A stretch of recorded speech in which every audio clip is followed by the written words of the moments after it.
Hello everybody, welcome back to my channel. जैसा कि हम सभी लूसेंट इकोनॉमिक्स को कवर कर रहे थे, तो आज के इम्पॉर्टेंट क्वेश्चंस कुछ इस प्रकार है।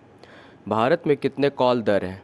2 DFHI और अंत बैंक कॉल दर। भारत में कितने कॉल दर हैं? 2 DFHI और अंत बैंक कॉल दर।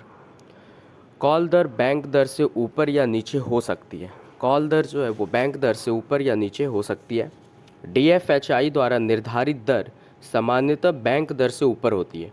DFHI जो दर निर्धारित करती है वो सामान्यतः बैंक दर से ऊपर होती है। कॉल दर मुंबई में न्यूनतम होती है, कोलकाता में उच्चतम। मुंबई में कॉल दर न्यूनतम होती है और कोलकाता में उच्चतम।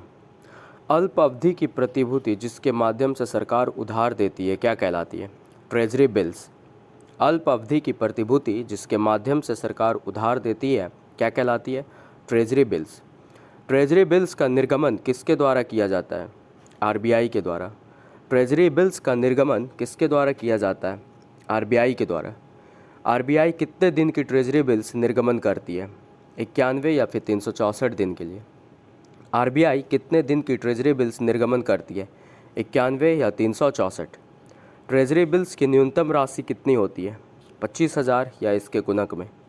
ट्रेजरी बिल्स की न्यूनतम राशि कितनी होती है? 25,000 या इसके गुणक में। भारत में ट्रेजरी बिल्स पहली बार कब निर्गत की गई? 1971। भारत में ट्रेजरी बिल्स पहली बार कब निर्गत की गई? 1971। सरकार की अत्यंत ही अस्थायी फंड संबंधी आवश्यकता की पूर्ति के कौन सी बिल्स निर्गमित की जाती है? Ad hoc treasury bills. सरकार की अत्यंत ही अस्थायी फंड संबंधी आवश्यकता की पूर्ति के लिए कौन सी बिल्स निर्गमित की जाती है? Ad hoc treasury bills. Ad hoc treasury bills किसके नाम से निर्गमित की जाती है? RBI के नाम से। एडहॉक ट्रेजरी बिल्स किसके नाम से निर्गमित की जाती है? RBI के नाम से।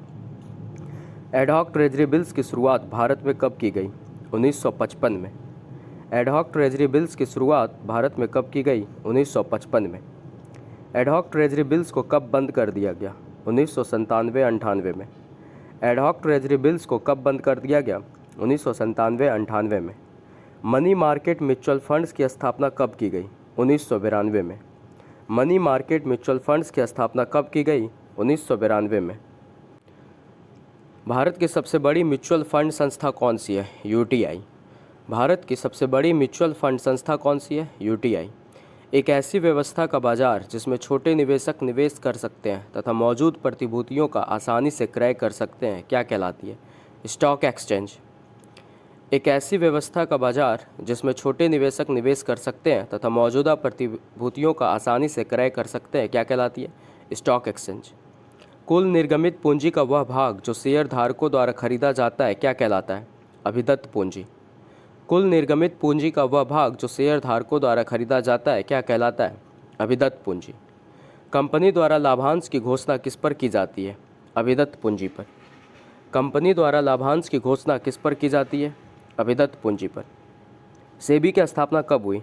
12 अप्रैल 1988। सेबी की स्थापना कब हुई? 12 अप्रैल 1988।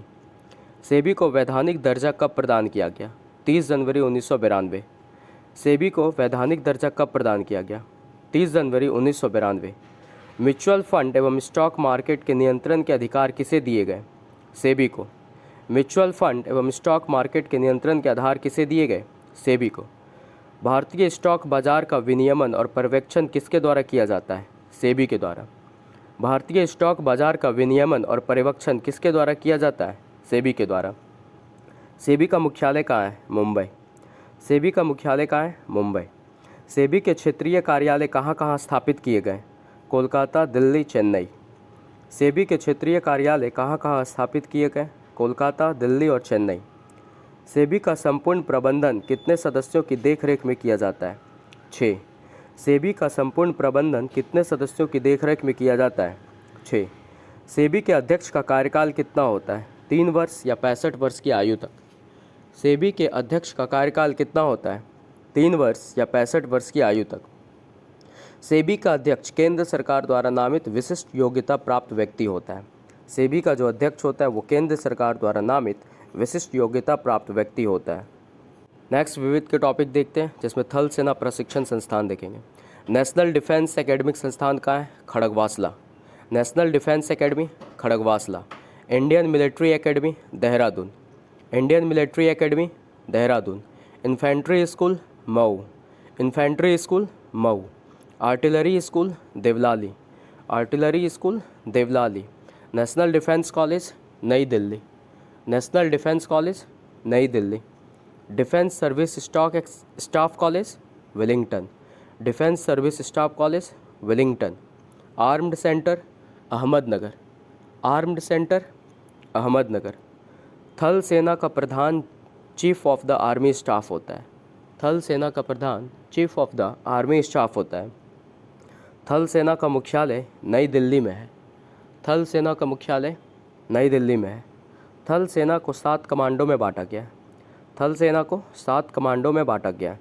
जो 7 थल सेना का पूर्वी कमांड कोलकाता में है, थल सेना का पूर्वी कमांड कोलकाता में, पश्चिमी कमांड चंडी मंदिर, पश्चिमी कमांड चंडी मंदिर, उत्तरी कमांड उधमपुर, उत्तरी कमांड उधमपुर, दक्षिणी कमांड पुणे, दक्षिणी कमांड पुणे, पश्चिम दक्षिणी कमांड जयपुर, पश्चिम दक्षिणी कमांड जयपुर, इसका training command Shimla, training command Shimla, मध्य कमांड लखनऊ, मध्य कमांड लखनऊ।